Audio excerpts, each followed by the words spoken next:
मस्जिद ढा दे, मंदिर ढा दे, ढा दे जो कुछ ढेंदा, पर किसी का दिल ना ढावी, रब दिलां विच रहंदा। बहुत पहले एक सुपरहिट हिंदी फिल्म आई थी बॉबी। इस फिल्म में इन पंक्तियों को कुछ इस तरह से गाया गया था। बेशक मंदिर मस्जिद तोड़ो, बुल्ले शाह ये कहता, पर प्यार भरा दिल कभी न तोड़ो कि इस दिल में दिल भर रहता। प्रेम की ऐसी शानदार बात करने वाले बाबा बुल्ले शाह के नाम पर बनाई गई मजार नफरतियों ने ढा दी मसूरी में। बुल्ले शाह पर और उनके चाहने वालों पर तो इससे कोई फर्क नहीं पड़ता, लेकिन नफरतियों के कुछ और चेहरे सामने आ गए जब इनका चहेता मुख्यमंत्री पूरी दुनिया में नफरत के डंके बजा रहा हो। तीर्थ स्थलों पर गैर हिंदुओं का प्रवेश बंद करने जैसे बेहुदा और गैर जरूरी काम सिर्फ इसलिए किए जा रहे हों कि उत्तराखंड में नफरत का साम्राज्य बना रहे, तो नफरतियों से यही उम्मीद की जा सकती है। बुल्ले शाह और उनकी मजार की बात करेंगे, साथ में गैर हिंदुओं के 4 धामों में प्रवेश पर पाबंदी जैसे कदमों के पीछे की मंशा क्या है, इस पर भी बात होगी इस वीडियो में। वीडियो अंत तक देखिएगा।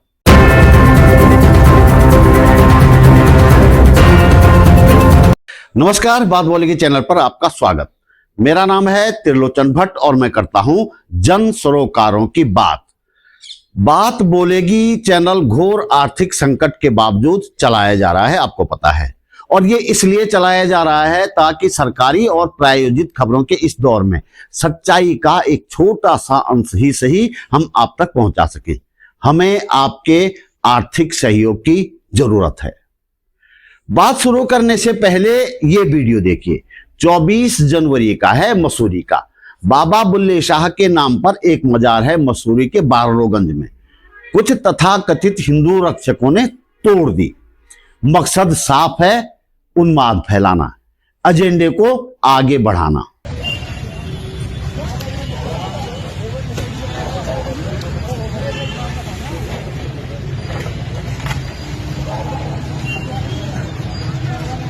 आगे क्या सब? हाँ, हम आगे चले। गिरो गिरो गिरो गिरो।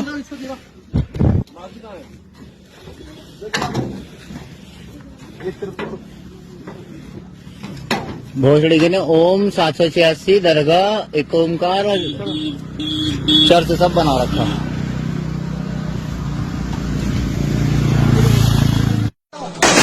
ये देखो, ये बाबा यहाँ सिगरेट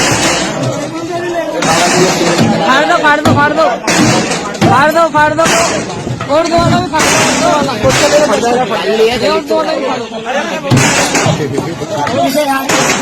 अपना झंडा कहाँ है टेबल का? थोड़ा ले लो भाई। अब पुलिस की सुनिए। 25 जनवरी को पुलिस ने इस मामले में एक मुकदमा दर्ज किया। 3 दिन बाद आज मैंने देहरादून के एसएसपी से इस मुकदमे में हुई कार्रवाई के बारे में सवाल किया, तो उनका कहना था कि गिरफ्तारी का सेक्शन नहीं है। अब पुलिस भी क्या करे? बात किसी अन्य पूजा स्थल की होती तो पता नहीं कौन कौन से सेक्शन लाद दिए जाते, लेकिन घटना तो नफरताचार्य के एजेंडे को आगे बढ़ाने की है, इसलिए सेक्शन जरा सावधानी से ही लगाने पड़ते हैं, ऐसे कि मुकदमा सिर्फ नाम मात्र का ही हो। खैर, जरा बुल्ले शाह के बारे में जान लेते हैं। वे एक सूफी संत थे जो प्रेम का संदेश देते थे। उनकी लिखी कव्वालियां आज भी गाई जाती हैं। वैसे बुल्ले शाह की असली मजार पाकिस्तान में है और बताते हैं कि उनकी मजार में हर वक्त बिना रुके उनकी कव्वालियों का गायन होता है, सूफी संगीत का गायन होता है।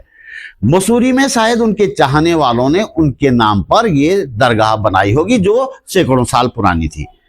आपको याद होगा कि देहरादून के प्रशासन ने ऐसी ही एक मजार जो देहरादून अस्पताल के बाहर थी, दून अस्पताल के बाहर, और सैकड़ों साल पुरानी थी, वक्फ की संपत्ति थी, उसे खुद ही रात के अंधेरे में तोड़ दिया था बुलडोजर लगाकर।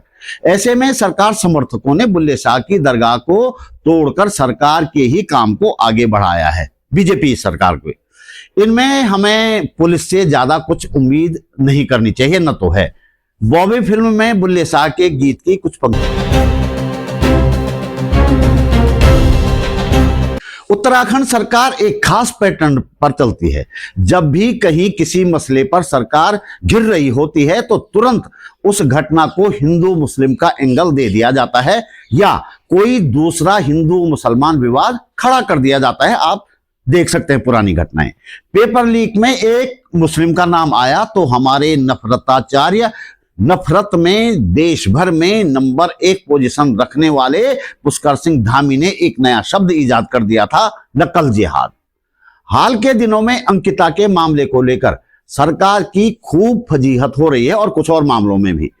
लोग अब भी सड़कों पर हैं। सीएम आवास कूच हो चुका है, एक सफल बंद हो चुका है। अंकिता न्याय यात्रा भी चल रही है और 8 फरवरी को देहरादून में महापंचायत भी रखी गई है। सरकार चारों ओर से घिरी हुई है, फंसी हुई है। सीबीआई जांच की घोषणा तो हो गई है, लेकिन सीबीआई है कहां? अभी तक किसी को पता नहीं है। सवाल उठाए जा रहे हैं। ऐसे में लोगों का ध्यान भटकाने के लिए जरूरी है कोई हिंदू मुस्लिम विवाद खड़ा कर दिया जाए। पहले दर्शन भारती नाम के एक फर्जी स्वामी को इस मामले में घुसाया गया। सरकार को लगा होगा कि उत्तराखंड में जिस तरह के लोगों की भावनाएं हैं तो सांप्रदायिकता फैलाने वाले इस फर्जी को उतारकर मामला दूसरी दिशा में चला जाएगा, लेकिन ऐसा नहीं हुआ। दर्शन भारती की ऐसी फजीहत हुई कि उसे खुद उर्मिला सनावर से अपनी तारीफ करवानी पड़ी और उसने की अपने एक लाइव में। आगे बढ़ने से पहले मुझे लगता है कि उर्मिला सनावर का नाम आया है तो थोड़ा सा उनकी बात भी कर लेनी चाहिए। यह बात बिल्कुल दुरुस्त है कि अंकिता को न्याय दिलाने का जो आंदोलन नए सिरे से तेज हुआ है वह उर्मिला सनावर के फेसबुक लाइव के बाद ही हुआ है, लेकिन यह कहना मूर्खता है कि उसके कारण हुआ।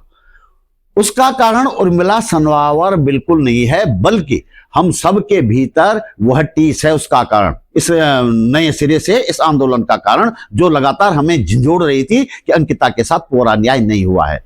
30 मई को कोटद्वार में ऐसे ही नारे लगे थे और 3 हत्यारों को आजीवन कारावास की सजा सुनाए जाने के बाद लगे थे। अंकिता की बरसी पर नैनीताल में राज्य भर के तमाम सामाजिक संगठनों के लोग जुटे थे और वहां भी इसी तरह के नारे लगे थे, ऐसी ही मांग की गई थी। इसलिए इस आंदोलन का श्रेय उर्मिला सनावर को देने का मैं विरोध करता हूं। यह जरूर हुआ है कि बीजेपी की विष बेल से इस बहाने कई जहरीले लोग बाहर निकल आए हैं। इनमें पुरुष भी हैं और महिलाएं भी। ये सभी इस पार्टी की उस संस्कृति के नमूने हैं जो तरह तरह के कुकृत्यों में संलग्न है। इनके बात करने के तरीके से और बातों में अभद्र और अश्लील शब्दों के इस्तेमाल से आप समझ गए होंगे कि ये लोग कितने घटिया किस्म के हैं।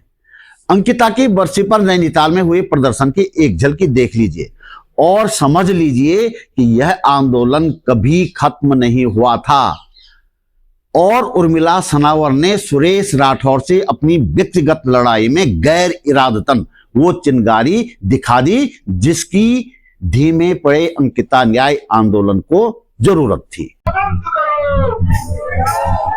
और अब ये जुलूस मल्लीताल से चल रहा है, आगे बढ़ रहे हैं तल्लीताल की तरफ।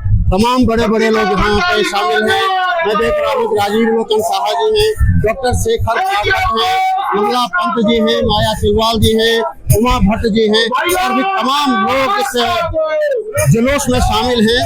ये अंकिता भंडारी की 30वीं बरसी पर नैनीताल में ये जुलूस हो रहा है और क्योंकि अब मामला निचली कोर्ट से निकल के हाई कोर्ट हो चुका है, इसलिए नैनीताल में आज ये दस्तक दी जा रही है। तमाम अंकिता के मसले पर सामने आई नई परिस्थितियों में जब सरकार के पास बचाव का कोई रास्ता बाकी नहीं रह गया तो फिर वही पुराना आजमाया हुआ नुस्खा लेकर सरकार हाजिर हो गई है, हिंदू मुस्लिम वाला एंगल।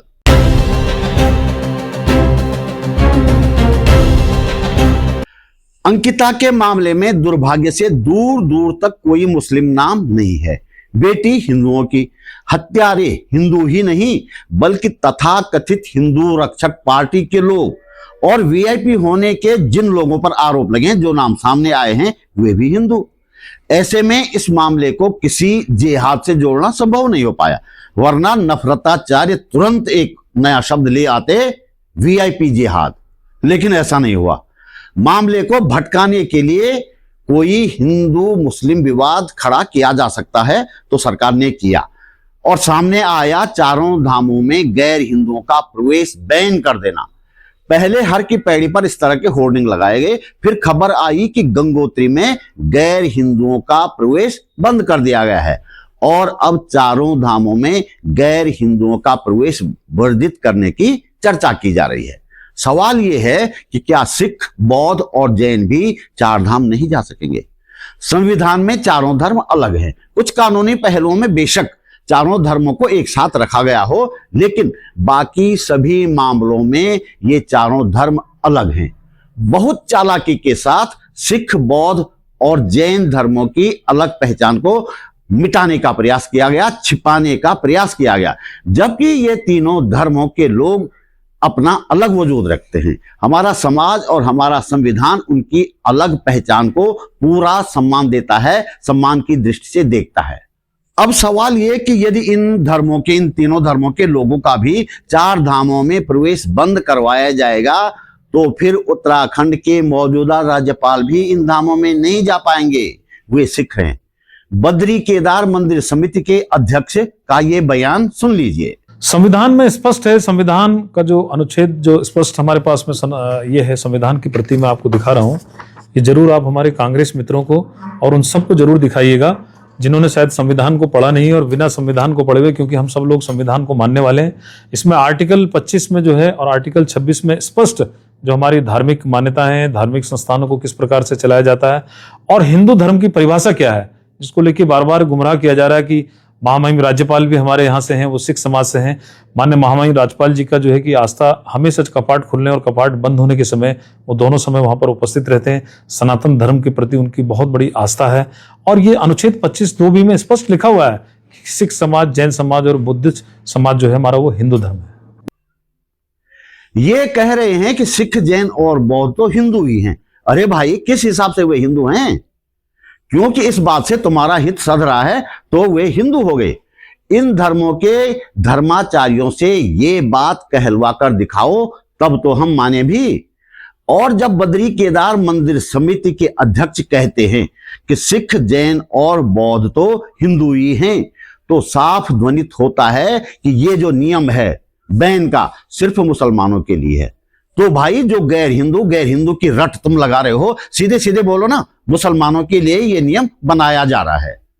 यहीं से एक सवाल और उठता है, कितने मुसलमान जाते हैं चार धामों में?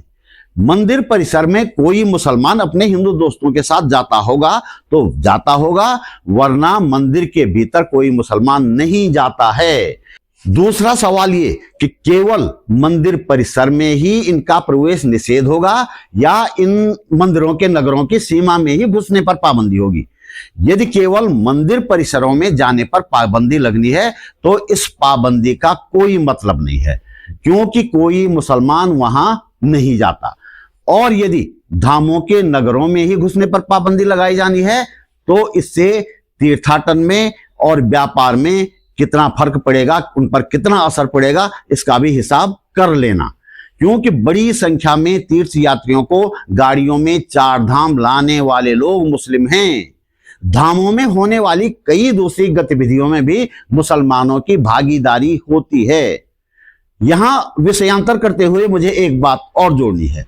यदि अमरनाथ यात्रा में भी ऐसा ही नियम बना दिया गया तो क्या होगा? वो यात्रा तो भाई पूरी तरह से वहां के मुसलमान समुदाय के भरोसे ही चलती है, सब कुछ वही लोग करते हैं।